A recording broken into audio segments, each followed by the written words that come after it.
조갑제 TV 시청자 여러분 안녕하십니까? 2020년 12월 3일 오전 1시 50분입니다. 새벽인데요.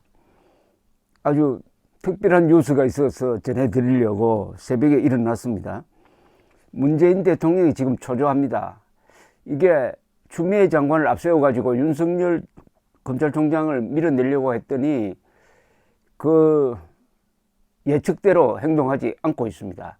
윤석열 총장이 버티고 검찰이 일치단결해가지고 윤석열 총장 편을 들고 추미애 장관은 고립되고 더구나 징계위원회 위원장이 되어야 할 법무차관이 이 일 못하겠다 해가지고 사표를 던져버리니까 징계위원회를 열 수가 없게 되어가지고 4일로 연기가 되고 이러다가 보니까 징계위원회 위원장을 찾아야 되는데 문재인 대통령이 찾다가 보니까 참 이상한 사람을 하나 골랐습니다.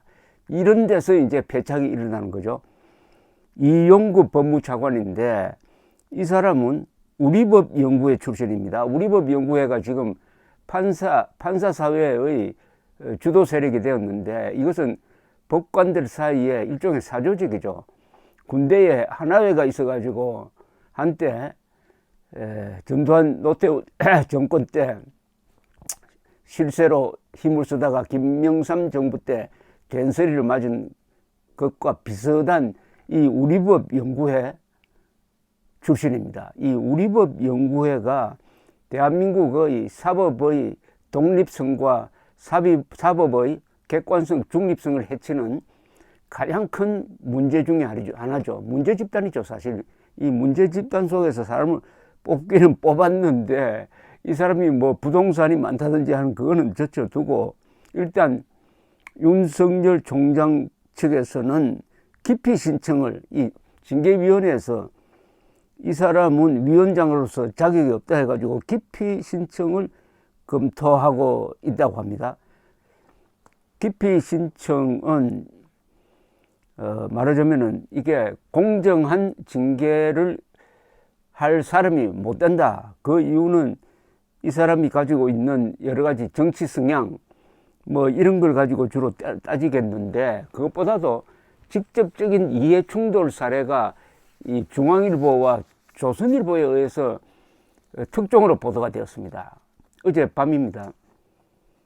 그러니까 이게 뭐냐 하면은 이번에 왜 문재인 대통령이 이렇게 초조하게 나와가지고 추미애를 앞세워가지고 윤석열을 몰아내려고 하느냐. 그 원인은 월성 1호기를 폐쇄할 때 청와대에서 압력을 넣어가지고 경제성이 충분한데도 불구하고 조기에 폐쇄를 함으로써 이게 감사원의 감사를 불러가지고 감사원에서도 역시 여기에 문제 있다고 판단을 하고 각종 자료를 조작한 이 관계 공무원들에 대한 지금 수사가 진행 중에 있습니다. 그러니까 이걸 결국 탈원전 정책의 문제점을 폭로하게 되면은 탈원전 정책을 지시한 문재인 대통령에게 형사적 또는 민사적 책임이 돌아갈 수밖에 없다. 그러니까 이걸 막아야 되겠다 하는 게 이렇게 서둘러서 윤석열 총장 몰아내기 작전을 시작한 배경으로 본다면은 엉뚱하게도 이용구 법무부 차관 내정자는 이 월성 원전 1호기 경제성 조작 의혹으로 고발된 백운규 전 산업통상자원부 장관 변호를 맡고 있다는 겁니다. 변호를 맡고 있으니까 이게 어떻게 됩니까? 완전히 이해충돌이 일어나는 거죠. 공정한 심사를 할 수가 없죠. 너무나 명백합니다, 이게. 검찰 내부에서는 원전 사건 핵심 인물의 변호사를 법무부 2인자로 임명하는 것, 그리고 윤석열 총장의 운명을 결정할 징계위원장이 되는 것은 이것은 있을 수 없다. 이거는 더 한 걸음 더 나가면은 윤석열을 밀려난 다음에 이 백운규 또는 이 월성 1호기 경제성 조작 의혹과 관계된 사람들에 대한 수사가 불가능하게 만들려는 의도가 아니냐 이렇게 비판하고 나온답니다. 중앙일보는 이 백운규 전 산업통상부 장관이 국정감사에서 월성 1호기를 2년 반 더 가동하겠다고 보고한 원전 과장에게 너 죽을래? 라고 말하며 가동 중단으로 보고서를 다시 쓰게 시켰다는 의혹이 제기된 인물이라고 찍었습니다. 중앙일보에 의하면 이용구입니다. 이용구 법무차관 내정자가 어제까지는 검찰에 이 사임계, 변호인 사임계, 백운규 전 산업통상자원부 변호인 사임계를 내지 않았다는 겁니다. 그럼 이런 신분으로는 법무차관에 내정된다는 것 자체가 이거 원인무효 아니겠습니까? 윤석열 총장은 어제 대전지검으로 하여금 산업통상자원부 관계자 3명에 대해서 구속영장을 청구하도록 승인을 했습니다. 이게 결국 쭉 올라가게 돼 있어요. 그런데 그 백운규 씨 변호인이 바로 윤석열 총장의 운명을 결정하는 징계위원회 위원장이 된다? 이게 맞습니까, 이게? 공평성, 공정성이 보장되지 않지 않습니까? 충분한 기피 사유라고 생각합니다. 지난 10월 감사원은 월성 1호기 폐쇄 결정 과정에서 경제성에 대하여 지나치게 낮게 평가했다는 감사 결과를 발표했는데, 이 법무차관 내정자는 감사원 감사 단계부터 백 전 장관의 변호를 맡았다고 합니다.